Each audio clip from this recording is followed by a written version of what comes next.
Hey, salut à tous, je suis Wiltsax. On se retrouve aujourd'hui pour la deuxième critique des six films de Jurassic Park. Dans la précédente critique, on avait critiqué le premier Jurassic Park sorti en 1993. Et aujourd'hui, on critique Jurassic Park 2 de Lost World sorti en 1997. Mais avant de commencer cette critique, j'ai une petite anecdote pour vous. Mais d'abord, le jour où je fais ces vidéos, on est le 15 février 2025. C'est avec la date, on va faire la critique de Jurassic Park 2 de Lost World. Mais le 13 février 2025, c'est-à-dire il y a 2 jours, j'ai ressenti une tempête de neige d'entre 10 et 15 cm de neige, si je me souviens bien. Puis j'ai encore un peu des douleurs ici, parce que j'ai dû faire 3 coups de souffleuse. Parce que cette date-là, le 13 février 2025, c'était quelque chose comme journée. Parce qu'il arrêtait même pas de neiger. En plus, la neige était très très très très lourde. Vraiment, c'était quelque chose comme journée, le 13 février 2025. Puis là, demain, imaginez-vous que ça risque d'être encore pire, parce qu'on va avoir une autre tempête de neige, mais cette fois-ci entre 35 et... Non, entre 30 et 35 cm de neige, si je me souviens bien. Puis ça risque d'être encore plus épouvantable comme journée. Non, je me suis dit, je m'attends pas... comment je peux vous dire ça? Je sais pas quoi m'attendre comme journée demain. Je sais vraiment pas quoi m'attendre. Mais là, aujourd'hui, on s'apprête pour la critique de Jurassic Park de Lost World. Alors, je fais un petit rappel pour les critiques de ces films qu'on va faire. Tout d'abord, je vous dis comment se passe le film, comment j'en ai pensé du film, comment je l'ai trouvé, le nom du réalisateur, les acteurs qui jouent dans le film. Après ça, la note pour terminer, la note du film pour terminer la critique. Alors, comment se passe le film? Le film se passe 4 ans après le désastre de Jurassic Park. John Hammond demande de l'aide à Ian Malcolm parce que le neveu de John Hammond, sur le nom de Peter Ludlow, veut capturer les dinos et les transporter à San Diego parce qu'il y a un stade de Jurassic Park abandonné qui est en construction. Mais John Hammond demande de l'aide à Ian Malcolm parce qu'il veut envoyer les dinos et les envoyer dans un nouvel habitat pour leur vie captivée à ces animaux. Et, mais cependant que et en fait, le nouvel endroit, c'est considéré comme un sanctuaire pour ces animaux qui méritent de vivre. Et, et bientôt, Ian Malcolm va considérer que sa petite amie, sur le nom de la paléontologue, le docteur Sarah Harding, est déjà seule sur l'île. Et Ian Malcolm, sans contre-cœur, va partir sur l'île pour aller sauver sa petite amie. Parce que Sarah Harding est la petite amie de Ian Malcolm. Et après ça, pour partir sur l'île, Ian Malcolm va rencontrer sa fille, sous le nom de Kelly Malcolm. Et elle veut partir avec Ian pour aller sur l'île pour sauver Sarah Harding. Et je me pose une question, je sais pas si Sarah Harding est considérée aussi comme une amie de Kelly, parce que puisque Kelly est la fille de Ian Malcolm, et que Ian est son père à Kelly, et je sais pas si Sarah Harding est considérée comme une amie aussi à Kelly Malcolm, je veux dire. Et mais en tout cas, ils vont aller sur l'île pour aller sauver Sarah, mais au bout de quelque temps, l'équipe de Peter Ludlow sont déjà sur les lieux. Ils vont commencer à capturer les dinos pour les transporter sur le continent jusqu'à San Diego pour le stade de Jurassic Park qui a été abandonné mais qui est toujours en construction. Et pour empêcher ça, eh bien, ils vont comme couper leur réseau où ils sont communiqués vers l'endroit où ils vont se faire enregistrer pour San Diego, pour son propre parc. Je pense qu'il veut vraiment considérer comme un parc, Peter Ludlow. Mais il veut vraiment les emmener pour les emmener vers son stade de Jurassic Park qui était abandonné, qui est toujours en construction. Mais en détruisant son centre d'enregistrement, parce que vous savez de quel je parle si vous avez vu le film, eh bien, ils vont se trouver coupés ils vont se trouver coupés du monde, coincés sur l'île, et les survivants doivent trouver un moyen de s'échapper de l'île, puisqu'ils vont être entourés de dinos qui se baladent sur l'île en liberté. Et donc moi c'est ça comment se passe le film, hein, à moins que j'ai oublié des trucs. Donc voilà comment se passe le film. Maintenant que je vous ai dit comment se passe le film, et maintenant je vais vous dire comment j'en ai pensé le film, comment je l'ai trouvé. Le film Jurassic Park 2 de Lost World, je l'ai trouvé bien, mais il avait un côté que il était, en fait, c'est considéré pas vraiment comme une suite directe à Jurassic Park 2, parce qu'en fait le film se passe pas vraiment sur la même île. Euh, Jurassic Park 1 se passe sur Isla Nublar, alors que dans Jurassic Park 2 de Lost World, ça se passe sur une autre île, il se nomme Isla Sorna, et il a un nom scientifique qui se nomme le site B. Et le film est bon, mais je disais que je l'ai trouvé pas si original que ça, il manque d'originalité. Il a un peu plus de clichés, il y a beaucoup plus de longueurs que je trouve vraiment pas nécessaires. Il y a des longueurs que je trouve vraiment pas du tout nécessaires. Et mais en moins qu'ils ont gardé le terme principal de Jurassic Park, toujours c'est bon. Et il a rajouté un petit côté du monde perdu, parce que de Lost World ça signifie le monde perdu. Et ils ont ajouté une autre musique avec le terme de Jurassic Park, un terme vraiment plus perdu, pour vraiment donner un aspect que le monde est perdu. Et ça qui est vraiment bien avec ce film-là, c'est juste que ils ont gardé le terme de Jurassic Park, mais ils ont ajouté une autre musique dans le film pour donner un aspect du monde perdu, parce que dans les années passées, il y a eu beaucoup de films Le Monde Perdu, mais qui sont extrêmement vieux.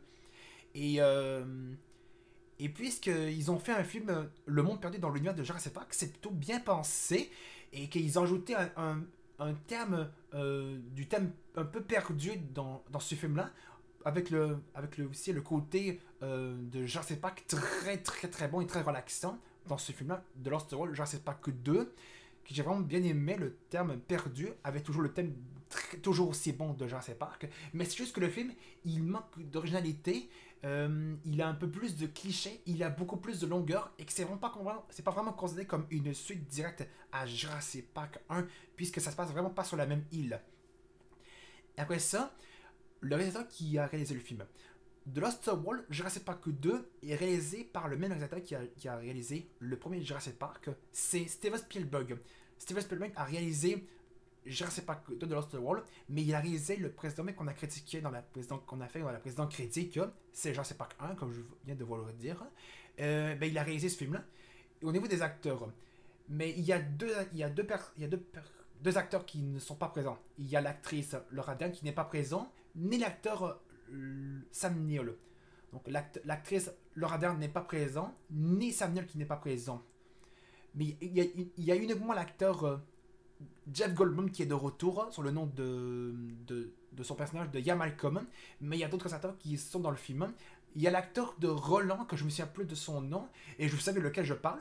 Eh bien, il a joué dans Alien 3 en tant qu'un des prisonniers, si je me souviens bien. Il y a l'actrice Julianne Moore, sous le nom du docteur Sarah Harding. Il y a la fille qui joue de Ian Malcolm, sous le nom de Kelly Malcolm. Elle est jouée par Vanessa Leachester, si je me souviens bien.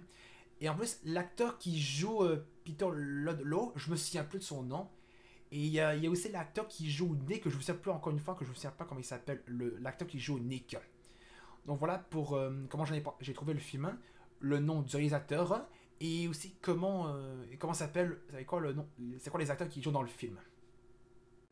Voici la première image qui vient du film Jurassic Park 2 de Lost World. Et bien c'est celle-ci, comme vous voyez présentement. C'est la scène où on voit un bébé T-Rex qui est enchaîné. Il a sans doute être enchaîné par Roland, parce que Roland il veut capturer un T-Rex adulte mâle pour le transporter à San Diego. Et ce bébé T-Rex, il s'appelle Junior, pour ceux qui ne savent ou qui ne se rappellent plus et qui ne le savent pas. Il s'appelle Junior, ce bébé T-Rex. Et cette scène-là, la première fois que j'ai vu cette scène-là, quand j'ai vu le film, je vous le dis, je vous le jure complètement sous ma tête, et c'est vrai ce qui m'est arrivé, cette scène-là, elle m'a fait pleurer. Et je suis sûr que vous êtes en train de rire, ou soit de vous attendre de vous dire « What the fuck ?» Parce que la façon, le texte est enchaîné, parce qu'on le voit, il est enchaîné par... la chaîne est attachée par un espèce de clou qu'on voit proche, qu'on voit présentement sur l'image. Et la façon où il est enchaîné, c'est qu'il crie parce qu'il appelle de l'aide pour appeler ses parents. Et la façon où il crie pour appeler de l'aide, ça m'a cassé le cœur. Et ça m'a fait pleurer parce que il me fait tellement pitié, ce bébé T-Rex. Il me fait trop pitié. Et Roland, la façon que Roland l'a attaché, c'est de la maltraitance. Je pense que ça s'appelle... Ouais, je crois que c'est vraiment de la maltraitance parce qu'il veut vraiment attirer les parents de Junior pour capturer le mâle, pour le transporter à San Diego. Et vraiment, je vous dis, cette scène-là, elle m'a fait vraiment pleurer. Et c'est vrai ça. Elle m'a fait vraiment pleurer. Je l'ai toujours dans l'image de la façon où j'ai pleuré. Et c'est vrai ça. Donc voilà pour cette première image du film. Voici la deuxième image qui vient du film Jurassic Park 2 de Lost World. C'est la scène où on voit la mort d'Eddie. Et ce qu'on voit sur cette image, ce sont les parents de Junior. Ils s'appellent Buck et Ido, pour ceux qui le savent. Et on les avait vus lorsqu'on a fait dans Jurassic Evolution 2 en modifiant le génome du T-Rex pour faire Buck et Do. Eh bien, ce sont les parents de Junior. Et la façon dont il le tue, il l'arrache en deux. C'est pas parce qu'il veut se venger, mais c'est juste parce qu'il n'aime pas que Eddie sauve ceux qui ont enlevé leur fils. Mais c'est pas parce qu'ils l'ont enlevé, c'est juste qu'il le sauve parce qu'il était blessé à une patte à cause qu'il était enchaîné. Et la façon dont il arrache en deux, c'est que celui de droite arrache quelques parties de la voiture. Après ça, il l'attrape et l'autre l'attrape. Et à cause de la force de leur mâchoire, il l'arrache en deux.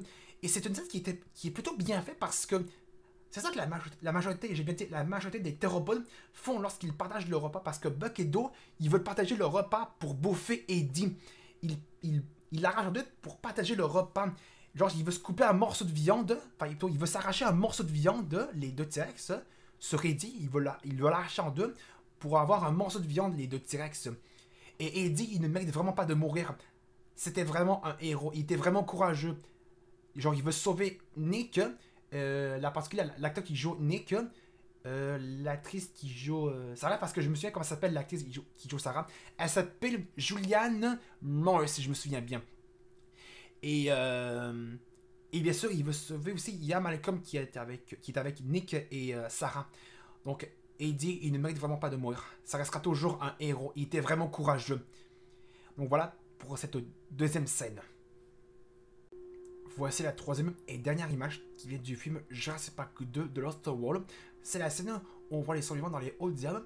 Et la scène avec les hauts diables, elle a un peu ressemblance à celle qu'on va voir dans Jurassic World Rebirth. Mais ce qu'on voit dans les hauts diables, il y a une meute de raptors parce qu'il y a 7 raptors. On en voit 3 à la gauche et 4 sur la droite. Et la façon où il traque les survivants, il tente une embuscade. Les raptors font une embuscade sur les survivants pour les attraper et les bouffer. Et comme je vous ai dit dans la critique du premier Jurassic Park, les raptors sont très intelligents. Ils ont une idée pour les tuer. Puisqu'il y a beaucoup de survivants dans les hauts diables, et bien, puisque les raptors chassent en meute, et bien, d'abord, ils encerclent leur proie. Après ça, ils vont tenter une embuscade pour leur bonder dessus. Et c'est vraiment bien pensé comme scène, où on voit très bien les raptors comment ils font vraiment leur embuscade pour traquer leur proie. Après ça, de leur sauter dessus et les tuer. Donc il n'y a pas vraiment grand chose à dire sur cet homme. Mais je pense que vous pouvez peut-être remarquer les raptors en voyant leur tête. On en voit 3 à la gauche. Je ne sais pas si vous arriverez à les voir sur l'image. Mais je vois 3 dans la gauche et j'en vois 4 sur la droite. Donc voilà pour cette scène qui a vraiment pas grand chose à se dire. Et voilà. Ce sera donc la fin de la critique de Jurassic Park 2 de Lost World, sorti en 1997. Et la note que je donnerai à ce film, je donnerai une note de 17 sur 20. J'enlève 3 points. Parce que premièrement, le film, il manque d'originalité. Parce que c'est pas vraiment considéré comme vraiment une suite au premier Jurassic Park. Parce que, puisque ça se passe pas vraiment sur la même île, comme je vous ai dit en début de vidéo. Ensuite, il y a un peu plus de clichés dans celui-là. Et il y a beaucoup plus de longueurs qui sont vraiment inutiles dans Jurassic Park 2 de Lost World. Et donc 17 sur 20 pour Jurassic Park 2 de Lost World, ce serait parfait. Et dites-moi dans les commentaires quelle note vous donnerez à ce film. Moi, c'est 17 sur 20. Mais pour vous, c'est différent. Alors, j'ai vraiment bien aimé Jurassic Park 2 de Lost World, mais je trouve qu'il manque vraiment d'originalité. Vraiment, c'est ça. Oui, vraiment, il manque vraiment d'originalité. Il y a un peu plus de clichés, il y a beaucoup plus de longueur que je trouve vraiment pas vraiment nécessaire. En tout cas, si vous avez aimé cette critique, n'hésitez pas à laisser un pouce bleu, de mettre un commentaire sur cette vidéo et vous abonner à ma chaîne. On va se retrouver dans une prochaine vidéo sur ma chaîne. Salut!